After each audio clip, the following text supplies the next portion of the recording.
Assalamualaikum warahmatullahi wabarakatuh. Bertemu lagi bersama Ibu di mata pelajaran Ekonomi dan Bisnis.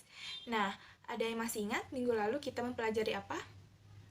Nah, minggu lalu kita sudah mempelajari tentang biaya produksi dan keuntungan. Bagaimana cara kita untuk menghitung biaya produksi maupun keuntungan. Nah, sekarang kita akan mempelajari tentang pasar persaingan tidak sempurna. Nah, sebelum ke materi, Ibu mau tanya nih, kira-kira apa itu pasar? Pasti kalian sudah tidak asing lagi ya dengan kata pasar. Pasar adalah tempat bertemunya penjual dan pembeli untuk bertransaksi, jual beli barang ataupun jasa. Nah, menurut ilmu ekonomi, pasar berkaitan dengan kegiatannya, bukan tempatnya. Nah, ciri khas dari suatu tempat agar disebut pasar yaitu adanya kegiatan jual beli. Nah, selanjutnya yaitu bentuk pasar. Bentuk pasar dibagi menjadi dua, ada pasar persaingan sempurna dan pasar persaingan tidak sempurna. Lalu apa sih maksud dari pasar persaingan sempurna? Pasar persaingan sempurna adalah suatu bentuk interaksi antara permintaan dan penawaran yang ditandai oleh produsen dan konsumen yang sangat banyak dan hampir tidak terbatas. Contoh dari pasar persaingan sempurna adalah yaitu ada pasar beras, pasar sayuran, pasar buah-buahan, pasar gandum, dan pasar bursa efek. Lalu bagaimana dengan pasar persaingan tidak sempurna? Pasar persaingan tidak sempurna adalah pasar yang tidak terorganisasi secara sempurna atau bentuk pasar di mana salah satu ciri dari pasar persaingan sempurna tidak terpenuhi. Lalu ciri-ciri pasar persaingan tidak sempurna di antaranya yang pertama, jumlah penjual yang ada sangat terbatas. Yang kedua, jumlah pembeli di dalamnya banyak. Ketidakseimbangan antara penjual dan pembeli mempengaruhi kondisi pasar dalam kondisi pasar yang tidak sempurna. Pasar hanya terdiri dari satu atau beberapa penjual yang lebih sedikit dari pembeli. Ketidakseimbangan ini menyebabkan penjual lebih berkuasa di pasar. Nah, yang ketiga yaitu sulit untuk memasuki ke dalam pasar. Sulit masuk ke dalam pasar, industri pasar tidak sempurna hanya mampu dijalankan oleh pihak tertentu. Karena hanya mampu dijalankan oleh pihak tertentu, maka sulit bagi penjual lain untuk masuk dan memulai bisnis dalam pasar. Ini berbanding terbalik dengan pasar persaingan sempurna, di mana penjual bebas keluar masuk pasar. Yang keempat, produk yang dijual belikan bersifat homogen, serta tidak adanya produk substitusi atau produk pengganti. Ketidakadanya kebebasan untuk memasuki pasar menjadikan ketersediaan atas pengganti produk dengan fungsi dan manfaat yang sama menjadikan lebih sedikit atau bahkan sulit dicari. Jadi, untuk mendapatkan produk atau barang yang bersangkutan, penjual harus membeli dari penjual yang hanya menjual produk tersebut. Yang terakhir, pihak yang berkuasa bebas dan leluasa memainkan harga dan pihak lain hanya bisa menuruti ketetapan yang ada. Karena penjual lebih berkuasa dibandingkan pembeli dan hanya sedikit pihak yang mempengaruhi pasar, penjual bebas mendominasi dalam penentuan harga.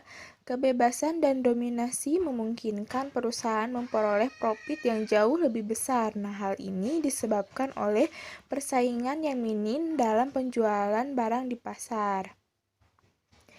Nah, model pasar persaingan tidak sempurna ada 5. Yang pertama, pasar monopoli. Yang kedua, pasar oligopoli. Yang ketiga, pasar monopolistik. Yang keempat, pasar monopsoni. Yang kelima yaitu pasar oligopsoni. Namun yang Ibu akan bahas kali ini hanya pasar monopolinya saja. Lalu apa itu pasar monopoli?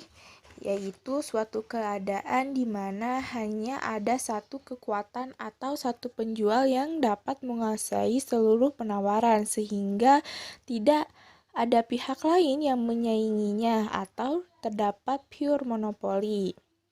Nah, gambar di samping menunjukkan salah satu contoh dari pasar monopoli.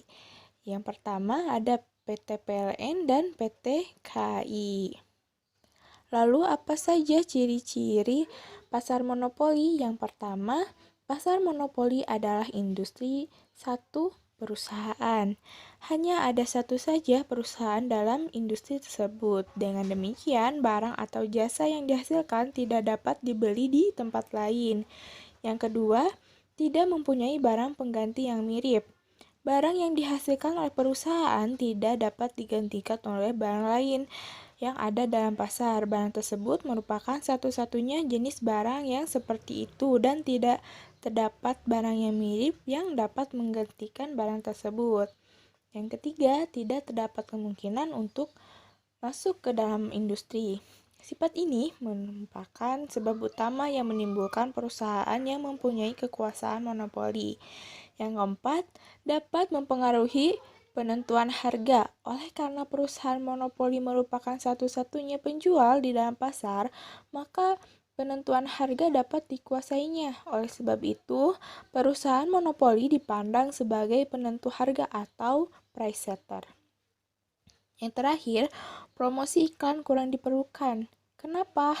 Karena perusahaan monopoli adalah satu-satunya perusahaan di dalam industri, ia tidak perlu lagi mempromosikan barangnya dengan menggunakan iklan.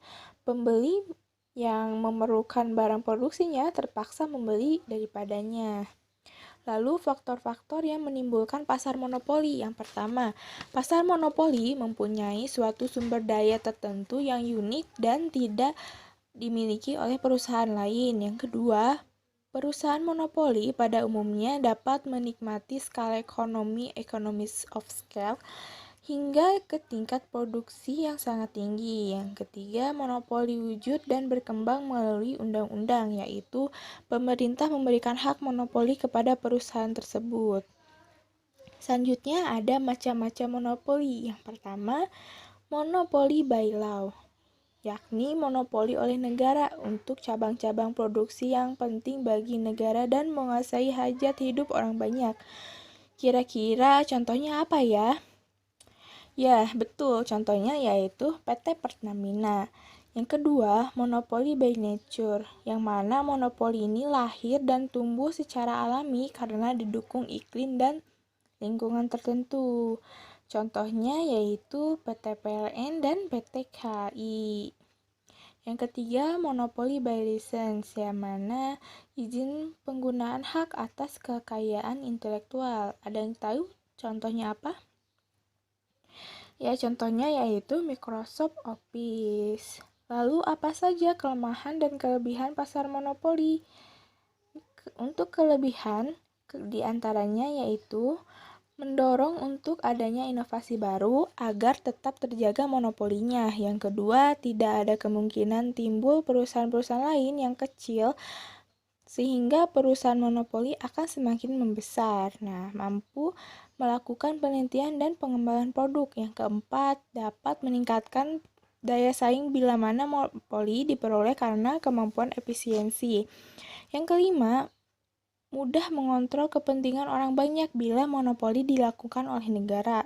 Yang keenam, dapat meningkatkan inovasi bila monopoli terbentuk karena pemberian hak cipta dan hak paten. Nah, yang selanjutnya yaitu untuk kelemahan. Yang pertama, timbul ketidakadilan karena keuntungan banyak dinikmati oleh produsen. Yang kedua, tidak efisiensinya biaya produksi karena perusahaan monopoli tidak memanfaatkan secara penuh penghematan ongkos produksi atau sering disebut dengan timbulnya pemborosan. Yang ketiga, konsumen merasa berat karena harus membeli barang dengan harga yang sangat tinggi oleh perusahaan monopoli. Yang keempat, adanya unsur eksploitasi terhadap konsumen dan pemilik faktor-faktor produksi. Nah, sudah selesai. Selanjutnya kita kuis. Ada yang sudah siap?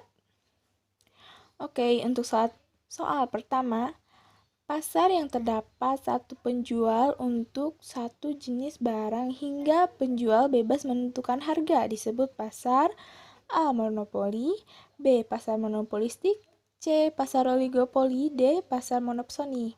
Ayo, kira-kira jawabannya apa ya? Ya, betul sekali. Jawabannya adalah pasar monopoli. Pertanyaan yang kedua.